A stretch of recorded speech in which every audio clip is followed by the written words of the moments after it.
जय हिंद दोस्तों। बहुत बहुत स्वागत है आप सभी का आज की इस वीडियो में। और आज की ये वीडियो बहुत ज्यादा इंपॉर्टेंट होने वाली है क्लास 11th के हिस्ट्री यानी कि इतिहास के सब्जेक्ट के लिए। बेसिकली बच्चों, हिस्ट्री सब्जेक्ट का आपका जो एनुअल का एग्जाम होने वाला है, जिसे आप फाइनल एग्जाम कह सकते हो, या फिर आपकी जो वार्षिक परीक्षा होने वाली है 2022 के लिए, उसके लिए वीडियो बहुत इंपॉर्टेंट होने वाली है। जिसमें मॉर्निंग यानी कि जनरल शिफ्ट का पेपर है आपका 28 फरवरी को, और इवनिंग शिफ्ट का पेपर है आपका 1 मार्च को। ठीक है ना।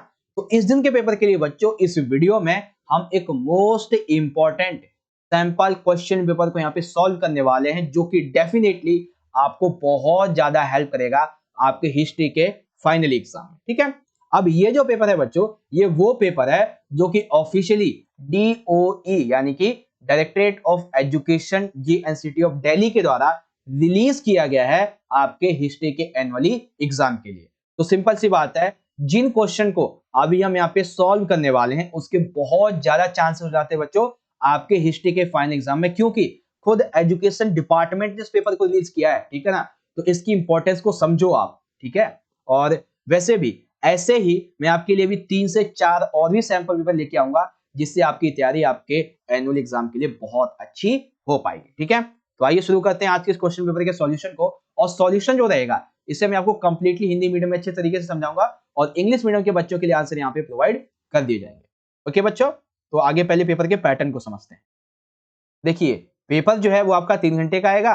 मैक्सिमम मार्क्स आपके टोटल यहाँ पे 80 होने वाले हैं। अब पेपर जो है इसमें होंगे आपके टोटल 5 खंड। ठीक है। 5 खंड ABCD और E। Total number of question होंगे आपके 34। इसमें से जो आपका खंड A रहेगा, इसमें टोटल आपके क्वेश्चन है 21 MCQ। और ये जो जितने MCQ वाले क्वेश्चन है ना बच्चों, इसे हम इस पेपर के सॉल्यूशन के पार्ट 1 में ऑलरेडी समझ चुके हैं। तो आपने पार्ट 1 का वीडियो नहीं देखा है तो यहाँ पे लिंक दे दूंगा आई बटन में, यहाँ से देख लेना, या आप डिस्क्रिप्शन बॉक्स को चेक कर लेना। ठीक है। आज के इस वीडियो में हम सेक्शन नंबर B को समझ लेंगे, जिसमें आपके 3-3 मार्क्स के टोटल जो 6 क्वेश्चन है, जिसमें से चॉइस लगा के अगर मैं बात कर लूं तो 3 मार्क्स के टोटल 8 हो जाते हैं, क्योंकि 2 क्वेश्चन की आपकी चॉइस। ठीक है। तो इसे हम आज यानी कि आज ये इस पेपर के सॉल्यूशन का पार्ट नंबर 2 है, इसमें समझ लेंगे। ठीक है। फिर आ जाएगा हमारा इस पेपर के सॉल्यूशन का पार्ट नंबर 3, जिसमें हम खंड C, जिसमें 8 नंबर के 3 क्वेश्चन है। ठीक है। और खंड D, जिसमें 4 मार्क्स के 3 क्वेश्चन है स्रोत आधारित, और खंड E, जिसमें एक क्वेश्चन है MCQ वाला। इसे पार्ट 3 में समझ लेंगे अगली वीडियो में। ठीक है। तो आज हम क्या डिस्कस करेंगे, आज हम 3-3 मार्क्स वाले हमारे जो 6 क्वेश्चन हैं इनको यहाँ पे हम डिस्कस करने वाले। ठीक है। और जो बच्चे इंग्लिश मीडियम के हैं वो अपने पेपर के पैटर्न को इजीली यहाँ से समझ सकते हैं। आज हम सेक्शन B को कंप्लीटली सॉल्व करेंगे हिंदी इंग्लिश में। ठीक है। इससे पहले मैंने आपको सेक्शन A करवाया हुआ था, जिसमें 1 अंक के प्रश्न थे, जो कि ऑलरेडी आपको मैं समझा चुका हूं, तो इसे समझाने की जरूरत है नहीं। हम चलते हैं अपने सेक्शन नंबर B की तरफ। ओके। तो सेक्शन नंबर B हमारा आ चुका है, ये रहा। सेक्शन नंबर B है लघु उत्तरीय प्रश्न, शॉर्ट आंसर टाइप क्वेश्चन। मैं आपको आपका जो ऑफिशियली पेपर है ये वाला, ठीक है ना, इसको भी आपको दिखा देता हूँ एक बार, ताकि आपको लगे कि हाँ भाई हम ऑफिशियली यहाँ पे पेपर को सॉल्व कर रहे हैं। ठीक है ना। ये रहा, देखो सेक्शन B है आपका, शॉर्ट आंसर टाइप क्वेश्चन है, और हर एक क्वेश्चन के आंसर को मैं आपको हिंदी इंग्लिश में समझाता चलूं। ठीक है। सबसे पहला प्रश्न क्वेश्चन नंबर 22, रोमन साम्राज्य के दौरान दासों की स्थिति का वर्णन कीजिए। ठीक है। तो रोमन साम्राज्य में जो दास हुआ करते थे, इनकी स्थिति कैसी थी, ये आपको बतानी है 3 मार्क्स। ठीक है। तो आइए समझते हैं। सबसे पहले देखो, रोमन साम्राज्य में क्या था कि जो दास लोग हुआ करते थे, जो गुलाम हुआ करते थे, इन्हें पूंजी निवेश का दर्जा दिया जाता था। अर्थात दासों को एक पूंजी समझा जाता था, दासों को व्यापार की वस्तु समझा जाता था, उन्हें खरीदा और बेचा जाता था रोमन साम्राज्य के दौरान। ठीक है। अब जब इन्हें खरीदा और बेचा जा रहा है तो सिंपल सी बात है, ये कैसी वस्तु है, ये उपयोग की वस्तु समझी जाने लगी। ठीक है। इन दासों को जो खरीदे और बेचे जाते थे, इनका उपयोग कहां कहां पे होता था, तो बेसिकली ऐसे दास जिन्हें पैसे देके बाजार से खरीदा जाता था, उनका उपयोग ऐसी जगह पे होता था जहां पे आम लोग काम करना पसंद नहीं करते थे। जैसे कि ऐसी जगह जहां फसल की कटाई के लिए गुलामों की अधिक आवश्यकता हो, अथवा जहां पर किसी व्यक्ति के स्वास्थ्य को खतरा हो, जैसे उसे मलेरिया जैसी बीमारियां वगैरह हो जाए, उसके शरीर को नुकसान पहुंचे, तो ऐसी जगह पर इन खरीदे गए दासों का उपयोग किया जाता था। ठीक है। यानी कि सिंपल सी बात है, इन्हें समाज में ऐसी वस्तु माना जाता था जो नीच से नीच काम करे। ठीक है। अब बारी आती है कि दासों के प्रति जो व्यवहार था लोगों का, वो कैसा था। तो 2 तरीके का व्यवहार था, एक तो था क्रूरतापूर्ण और एक था सहानुभूति वाला। ठीक है। तो रोमन साम्राज्य के वे लोग जो अमीर लोग थे, ऊंचे वर्ग के लोग थे, जिनका वर्ग ऊंचा था, वे क्या करते थे, इन श्रमिकों को, इन दासों के प्रति क्रोध वाला व्यवहार, घृणा वाला व्यवहार, तुच्छ वाला व्यवहार, छुआछूत वाला व्यवहार इनके लिए मानते थे। ठीक है, वही लोग जो रोमन साम्राज्य में निम्न वर्ग के थे, ठीक है ना, उनका जिनका वर्ग छोटा था, ये लोग दासों के प्रति अच्छा व्यवहार रखते थे। ठीक है ना, यानी कि एक तरीके से हम कह सकते हैं बड़े लोग गलत व्यवहार और छोटे लोग अच्छा व्यवहार इनके साथ में रखा करते थे। ठीक है, क्योंकि जो गरीब है उसे पता है कि जिंदगी कैसी होती है। ठीक है, उसके बाद में जो श्रमिक हुआ करते थे, इन पे नियंत्रण भी रखा जाता था कई तरीके से, जैसे कि इन पे निरीक्षण रखा जाता था, इनके श्रमिकों को जो समूह हुआ करता था, ठीक है, श्रमिकों को समूह में रखा जाता था, जैसे 10-10 5-5 लोगों का समूह बना दिया जाता था। कई बार इनके पैरों में जंजीर डाल दी जाती थी और उनसे काम करवाया जाता था। ठीक है, और जो भी कभी कभार कुछ मतलब जेल से भागना चाहता था, पहले तो भाग ही नहीं सकता था, और हजार में कोई भागना भी चाह तो उसे दाग दिया जाता था, यानी कि चौराहे पे जाके उसे तोप के सामने खड़ा करके गोली से उड़ा दिया जाता, गोली नहीं, तोप वाली जो गोली होती है उससे उड़ा दिया जाता था। ठीक है ना, तो ये सारे जो व्यवहार है वो रोमन साम्राज्य में दासों के साथ में होता था। क्या भाई, पूंजी निवेश माना जाता था, व्यापार की वस्तु होती थी, ऐसी जगह उपयोग होता था जहां पे आम लोग नहीं पहुंच सकते थे। ऊंचे वर्ग के लोग इनके साथ में क्रूरतापूर्ण व्यवहार रखते थे, निम्न वर्ग के लोग सहानुभूति वाले व्यवहार रखते थे। कई तरीके से इन पे नियंत्रण रखा जाता था, इन्हें मार भी दिया जाता था। ठीक है ना, तो ये सारे के सारे नियंत्रण के उपाय हैं, या फिर रोमन साम्राज्य में दासों की स्थिति है वैसे। ठीक है भाई, आगे अच्छे तरीके से समझ में। चलिए, अब इसी में हमारा जो दूसरा क्वेश्चन है इसे समझते हैं।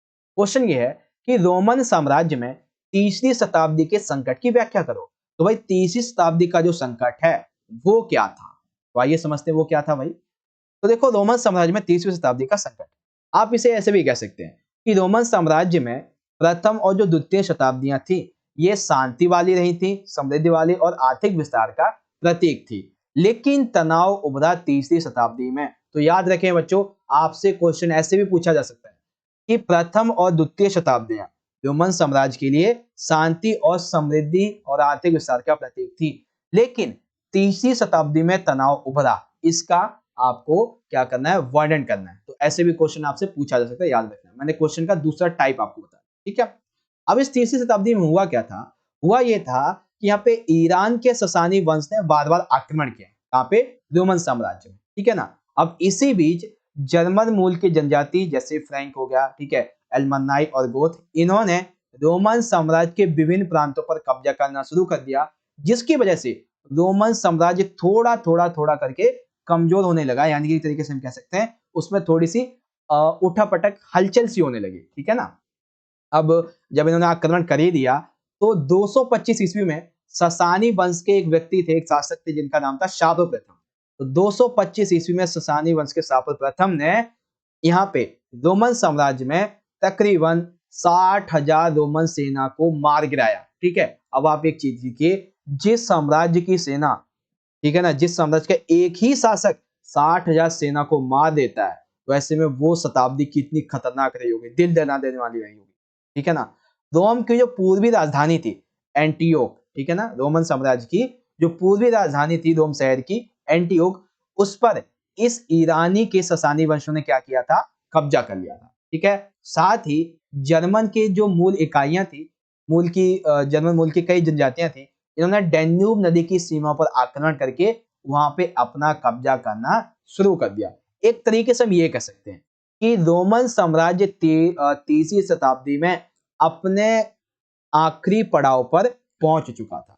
ठीक है, अब वे लोग, यानी कि ये जो सम्राट हुआ करते थे रोमन साम्राज्य के, जिन लोगों के खिलाफ लड़ते थे, रोम के लोग उन्हें विदेशी बर्बर कहा करते थे। ठीक है, लगातार यहाँ पे आक्रमण होते रहे और इसी वजह से रोमन साम्राज्य में 47 वर्षों में 25 सम्राट हुए, और इसी वजह से इसे तीसरी शताब्दी का संकट कहा जाता है। ठीक है, मतलब समझ गए तीसरी शताब्दी का संकट क्या है। सिंपल सी बात है भाई कि तीसरी शताब्दी में ईरानी वंश जो था, इसने रोमन साम्राज्य पे आक्रमण करना शुरू कर दिया। ठीक है, ससानी वंश के शापो प्रथम ने रोमन साम्राज्य की तकरीबन 60,000 सेना को मार दिया, रोम की पूर्वी राजधानी एंटियोक पर कब्जा कर लिया। जर्मन मूल की कई जनजातियों ने डेन्यूब नदी के आसपास की सीमा पर आक्रमण करके अपना कब्जा उस पर कर लिया। ठीक है, उसके बाद में जो रोमन साम्राज्य के सम्राट होते थे, वो जिन लोगों के खिलाफ लड़ते थे, उन्हें रोमवासी विदेशी बर्बर कहते थे, ठीक है। और साथ ही 47 वर्षों में 25 सम्राट हुए। इससे ये पता चलता है कि यहाँ पर कोई भी एक ऐसा सम्राट नहीं हुआ जिसने रोमन साम्राज्य को मजबूती से बनाया हो, और आखिरी 47 वर्षों के बाद में ये समस्या समाप्त भी हो जाती है, ठीक है भाई। तो ये है तीसरी शताब्दी का संकट। ओके बच्चों, आ गया समझ में। चलिए क्वेश्चन नंबर 22 कंप्लीट। अब जो बच्चे इंग्लिश मीडियम के हैं वो अपने क्वेश्चन को इस तरीके से देख सकते हैं कि describe the condition of slaves during the Roman empire. तो क्या कंडीशन थी स्लेव्स की ड्यूरिंग द अंपायर, तो रोमन अंपायर। तो इस संबंध में आप point A, B, C and D in part को यहाँ पे इजीली तरीके से पढ़ सकते हो, ठीक है भाई। और इसी में जो सेकंड क्वेश्चन था कि explain the crisis of the 3rd century in the Roman empire. तो क्या क्राइसिस था भाई, उस क्राइसिस के बारे में आप यहां से लेके इन पॉइंट्स को इजीली रीड आउट कर सकते हो, जो कि ऑलरेडी मैं आपको हिंदी में समझा चुका हूं, ठीक है। अब बारी आती है क्वेश्चन नंबर 23 की। जैसा कि मैंने आपको पिछली वीडियो में बताया था कि एक क्वेश्चन इसमें ऐसा है आपके पेपर में, जो कि आपका चैप्टर की जो शुरुआत होती है ना, उसमें जो नीले कलर से वर्ड लिखे होते हैं शुरुआत में, वहां से लिया गया। प्रश्न है कि यूरोपीय लोगों के लिए मेसोपोटामिया क्यों महत्वपूर्ण था, ठीक है। आप यहाँ पे देख सकते हैं आपके ऑफिशियली पेपर में इस तरीके से ये क्वेश्चन दिया हुआ है, ठीक है। तो यूरोपीय लोगों के लिए मेसोपोटामिया क्यों महत्वपूर्ण था? सबसे पहला, क्योंकि बाइबल के प्रथम भाग ओल्ड टेस्टामेंट में इसका उल्लेख कई संदर्भों में किया गया है, ठीक है। किसका? मेसोपोटामिया का। बाइबल के प्रथम भाग ओल्ड टेस्टामेंट में बेसिकली कई संदर्भ में उल्लेख किया गया। जैसे ओल्ड टेस्टामेंट की एक बुक है जिसका नाम है बुक ऑफ जेनेसिस। इसमें बेसिकली शिमार अर्थात एक शब्द का उपयोग किया गया है इस बुक में। कौन सी बुक में? देखो आपको दोबारा समझाता हूं। बेसिकली यूरोपीय जो लोग थे इनके लिए मेसोपोटामिया इसलिए महत्वपूर्ण है क्योंकि यूरोपीय लोगों की जो बाइबल है, बाइबल, ठीक है ना, बाइबल का जो प्रथम भाग है ओल्ड टेस्टामेंट, उसमें मेसोपोटामिया का वर्णन कई तरीकों में, कई संदर्भों में देखा गया। जैसे ओल्ड टेस्टामेंट की एक बुक है जिसका नाम है बुक ऑफ जेनेसिस। इसमें एक वर्ड है जिसका नाम है शिमार। शिमार का मतलब होता है सुमेर, जो कि ईंटों से बने हुए शहरों की भूमि को बताता है, ठीक है। इसी तरीके से बाइबल में उल्लिखित जल प्लावनक की कहानी का अंकन भी हमें मिलता है, ठीक है। और चौथा ये लिख देंगे कि यूरोप के जो यात्री थे और अन्य जो विद्वान जन थे, ये मेसोपोटामिया को एक तरह से क्या मानते थे? अपने पूर्वजों की मातृभूमि मानते थे, ठीक है। इसीलिए यूरोपीय लोगों के लिए मेसोपोटामिया इंपॉर्टेंस रही थी। और ये भी कि 1960 के दशक तक ओल्ड टेस्टामेंट की कहानियां जो थी वो अक्षरांश नहीं बल्कि पूरे इतिहास में महत्वपूर्ण परिवर्तनों के लिए अतीत में अपने ढंग से व्याख्या करती थी। एक तरीके से यूरोपीय लोग जो थे इनके लिए मेसोपोटामिया उनके पूर्वजों की धरती, ठीक है। उनके पवित्र ग्रंथ बाइबल में उनके बहुत सारे जो शब्द उपयोग किए गए उसके लिए, और साथ ही 1960 में जो ओल्ड टेस्टामेंट नामक की कहानियां थी ये वाकई में इतिहास में सच साबित हुई, उसके प्रमाण यहाँ पे मिले, जिसकी वजह से यूरोपीय लोग मेसोपोटामिया को और भी ज्यादा इंपॉर्टेंस देने लगे थे, ठीक है भाई। सिंपल सा क्वेश्चन था, आई होप आप अच्छे तरीके से समझ गए हो, ठीक है। अच्छा, अब जो बच्चे इंग्लिश मीडियम के आंसर दे सकते हैं कि why was Mesopotamia important to Europeans या फिर फॉर यूरोपियंस। तो ये कुछ कुछ पार्ट हैं और इन पार्ट्स को आप इजीली यहां से पढ़ लीजिए, ठीक है बच्चों। अब आता है क्वेश्चन नंबर 24। ये प्रश्न वैसे तो जहां तक है 8 नंबर में आना चाहिए था, ठीक है, लेकिन जब 3 में आया है तो देख ही लेते हैं।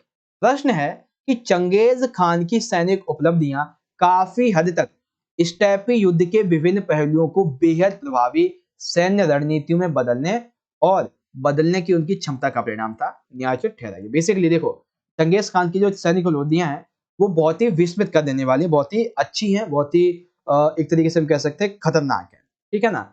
अब इसमें उनकी जो एक उपलब्धि है स्टेपी युद्ध वाली, ठीक है ना, स्टेपी युद्ध के विभिन्न पहलुओं को उन्होंने क्या किया, अपने सैन्य रणनीतियों से बदला। तो इसका क्या मतलब था, बदला तो क्या परिणाम इसके निकले वो हमें बताना, ठीक है ना। तो सबसे पहले तो देखो चंगेज खान की सैनिक उपलब्धियों के बारे में ये बताएंगे कि चंगेज खान की सैनिक उपलब्धियां कैसी थी, विस्मित कर देने वाली, जो कि बहुत ही अच्छी थी, ठीक है। चंगेज खान बहुत हद तक स्टेपी क्षेत्र की युद्ध शैली के बहुत से आयामों को आवश्यकता के अनुसार परिवर्तित करता था, उनमें सुधार करता था और प्रभावशाली रणनीति बदलने का परिणाम था। यानी कि देखो, बहुत हद तक हम ये कह सकते हैं कि चंगेज खान जो था, इसने ये स्टेपी क्षेत्र जो था, घास के स्टेपी क्षेत्र जो थे, इसकी युद्ध शैली के आयामों को अपने अनुसार बदला।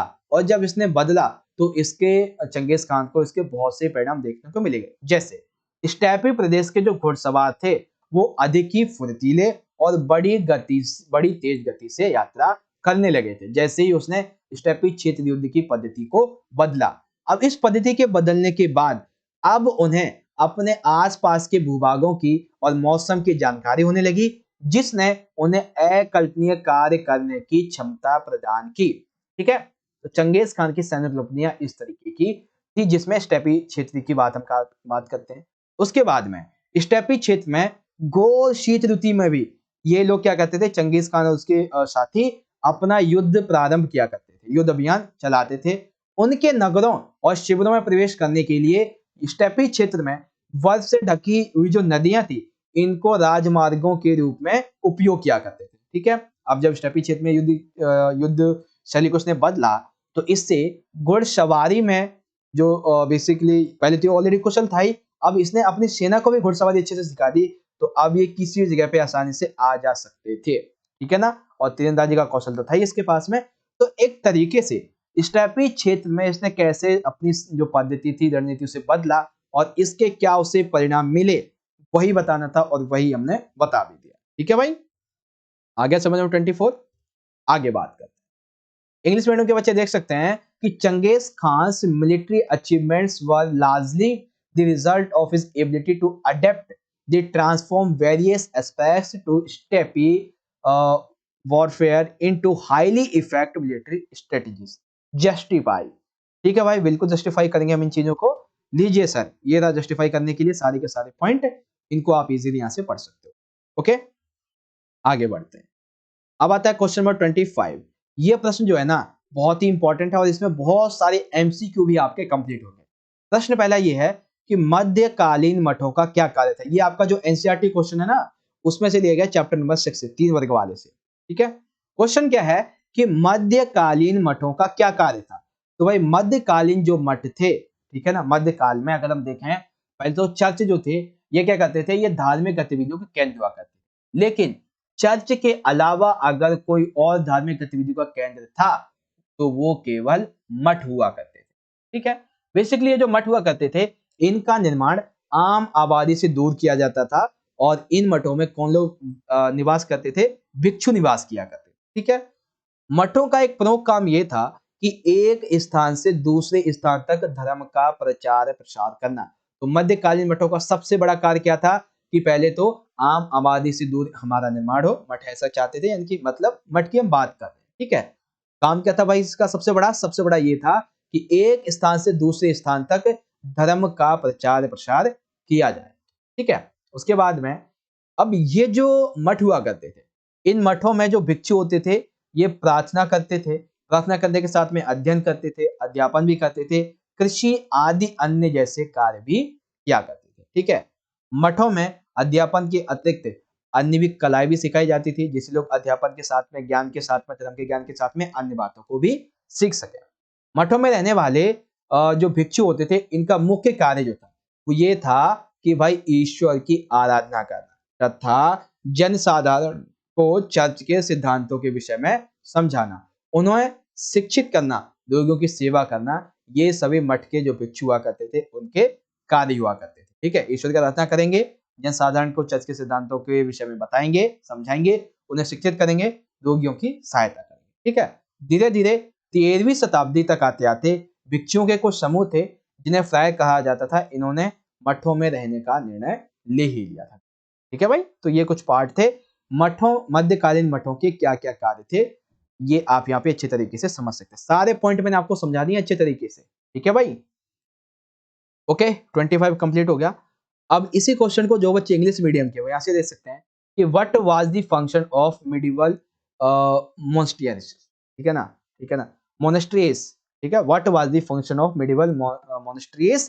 तो ये आपके पॉइंट्स हैं। ठीक है, ये शुरुआती है और यहाँ से ये मैन आपका पॉइंट है और एक जो पॉइंट है वो आपका यहाँ पे नीचे आ जाता है। ठीक है, बाकी मेन पॉइंट आपके यही है। ओके, अब आता है क्वेश्चन नंबर 26।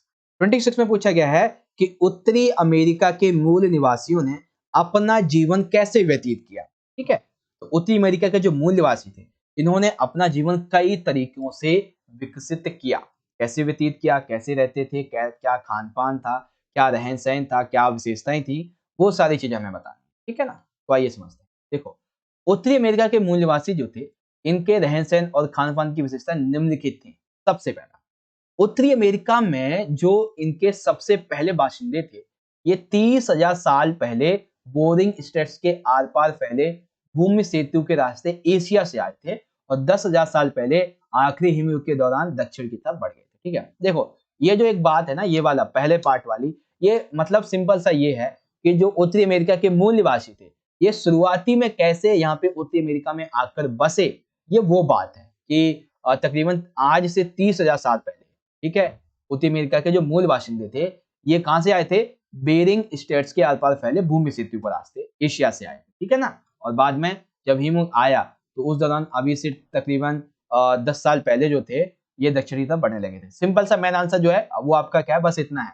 ठीक है, मेन आंसर आपका ये वाला है। टोटली ये 4 पॉइंट है ना, मेन आंसर आपका ये। एक तरीके से ये जो है ना, ये भूमिका है, और ये भी है भाई कि एमसीक्यू में पूछा भी जा सकता है कि उत्तरी अमेरिका के सबसे पहले बाशिंदे कहां से आए थे? तो भूमि क्षेत्र के रास्ते एशिया से आए थे। कब आए थे? 30,000 साल पहले आए थे। दक्षिणी तरफ कब बढ़े थे? 10,000 साल पहले बढ़े थे। क्यों बढ़े थे?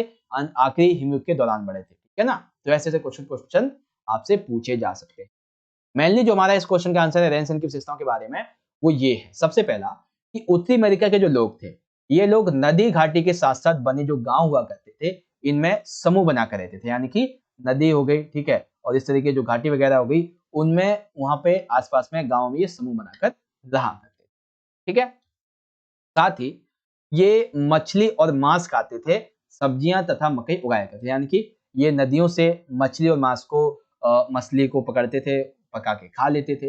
ये मांस भी खा लेते थे जानवरों का। साथ ही अब जब देखो नदी और घाटी के आसपास में रहते हैं तो खेती भी यानी कि उपजाऊपन होगी, सिंपल सी बात है नदियों के पास में। तो ये सब्जियां और सब्जियों में मकई, जो अनाज में मकई होता है ना, मक्का, उसको ज्यादा उगाया करते थे। ठीक है, ये अक्सर मांस की तलाश में लंबी यात्राओं पर भी जाया करते थे। यानी कि अगर कभी मछली मिल गई तो ठीक है, कभी मछली नहीं मिलती है, ठीक है, तो उसके लिए क्या करते थे, ये लंबी दूरी तक तलाश में चले जाते थे मांस के लिए, और ज्यादातर जो जंगली जानवर होते थे उनको मारते थे।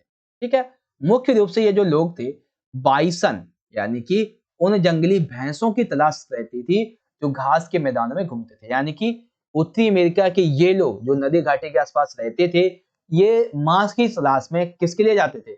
बाइसन नामक जंगली भैंस की तलाश में। ठीक है, जो कि कहां पे रहती थी? ज्यादातर घास के मैदान। ठीक है, ये घोड़े स्पेनी आबादकारों से खरीदा करते थे अपने कार्य के लिए, लेकिन ये केवल उतने ही जानवर मारते थे।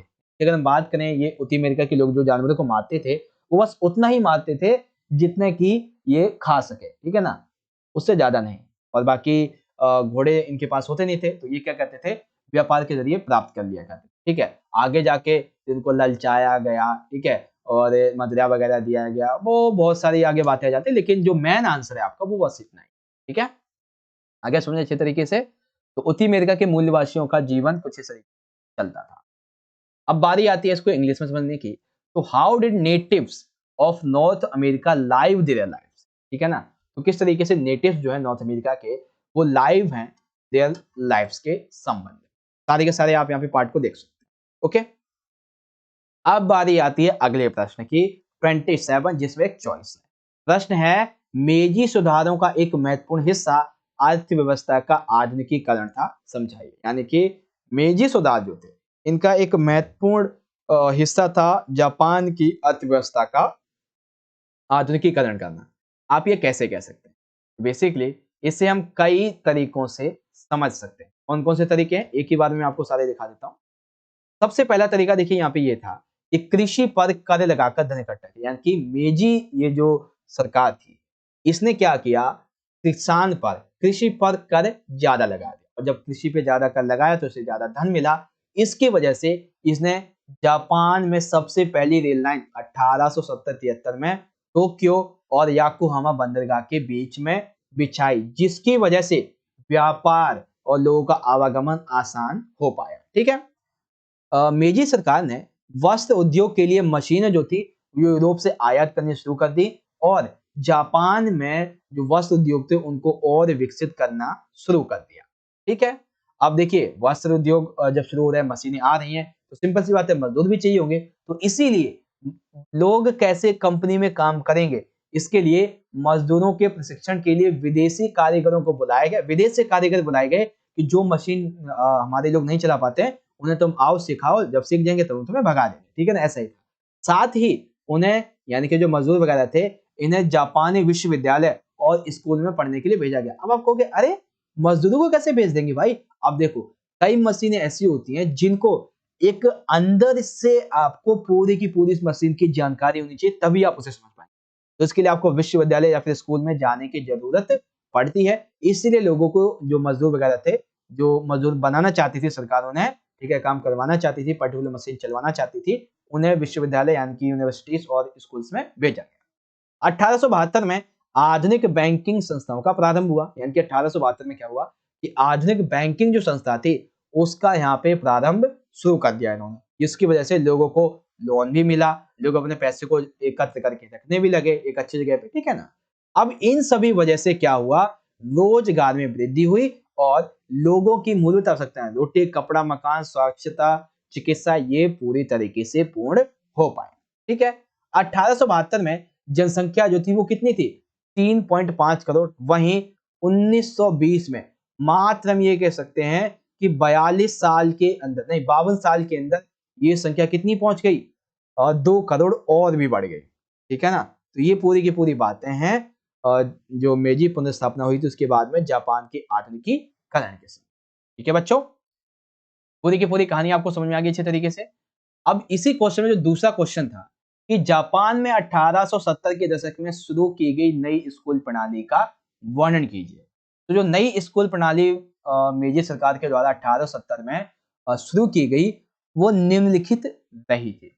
क्या रही थी भाई, क्या प्रणाली थी उसकी? तो प्रणाली ये थी, सबसे पहले देखेंगे यहाँ पे, सबसे पहले दिया हुआ है कि लड़के और लड़कियों के लिए स्कूल जाना अनिवार्य कर दिया। यानी कि मेजी पुनर्स्थापना जब हुई तो इसने 1870 के दशक में जापान में शिक्षा एवं विद्यालय के क्षेत्र में जो नई प्रणाली शुरू की उसमें यह कहा कि भाई जापान की जितनी भी लड़कियां हैं, जितने भी लड़के हैं, सभी के लिए स्कूल जाना अनिवार्य है, सभी को स्कूली शिक्षा प्राप्त करनी ही चाहिए। ठीक है, अब जो गरीब लोग होंगे वो कहेंगे सर जी फीस लगेगी, तो इसीलिए मेजी सरकार ने क्या किया, इस शिक्षा प्रणाली के तहत पढ़ाई की जो फीस थी या तो उसे बहुत कम कर दिया और कहीं कहीं तो खत्म भी कर दिया।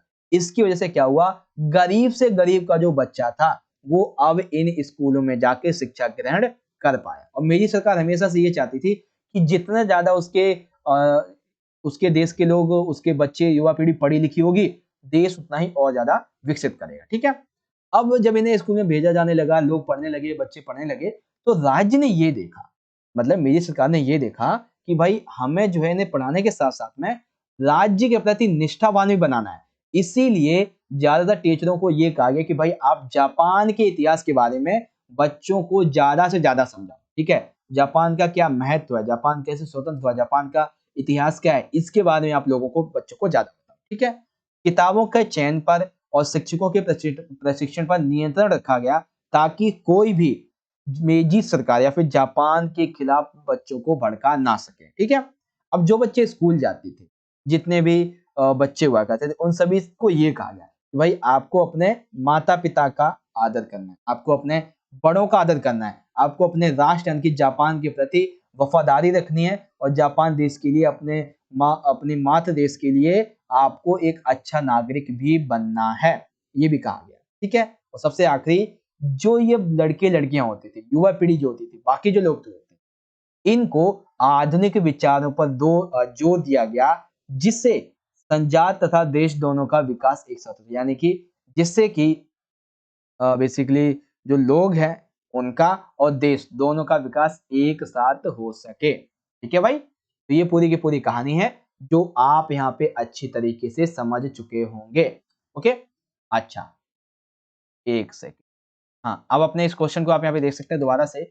मेजी सरकार के द्वारा जापान की अर्थव्यवस्था में आधुनिकीकरण के लिए क्या क्या कदम उठाए गए थे भाई, तो ये कुछ कदम थे। ठीक है, उसके बाद में 1870 के दशक में जापान में मेजी सरकार ने जो नई शिक्षा प्रणाली अपनाई उसमें क्या बातें थी, ये बातें थी।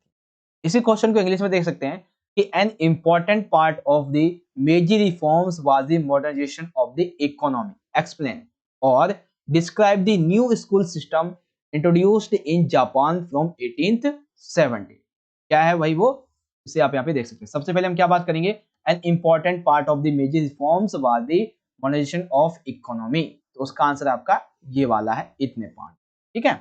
दूसरा है कि describe the new school system introduced in Japan from the 1870।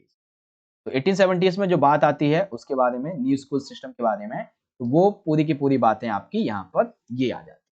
ठीक है बच्चों, तो इस तरीके से आपका जो पेपर था वो हमने यहाँ पे कंप्लीटली कर लिया है सॉल्व। जी हाँ बच्चों, आज का जो हमारा पेपर था, ठीक है ना, ये आपका जो हिस्ट्री सब्जेक्ट है, इतिहास सब्जेक्ट है, इसका पेपर हमने सॉल्व कर लिया पूरी तरीके से। ठीक है। खंड इस पेपर का जो सॉल्यूशन है, इसके पार्ट 1 में हमने एमसीक्यू वाले क्वेश्चन को कर लिया था।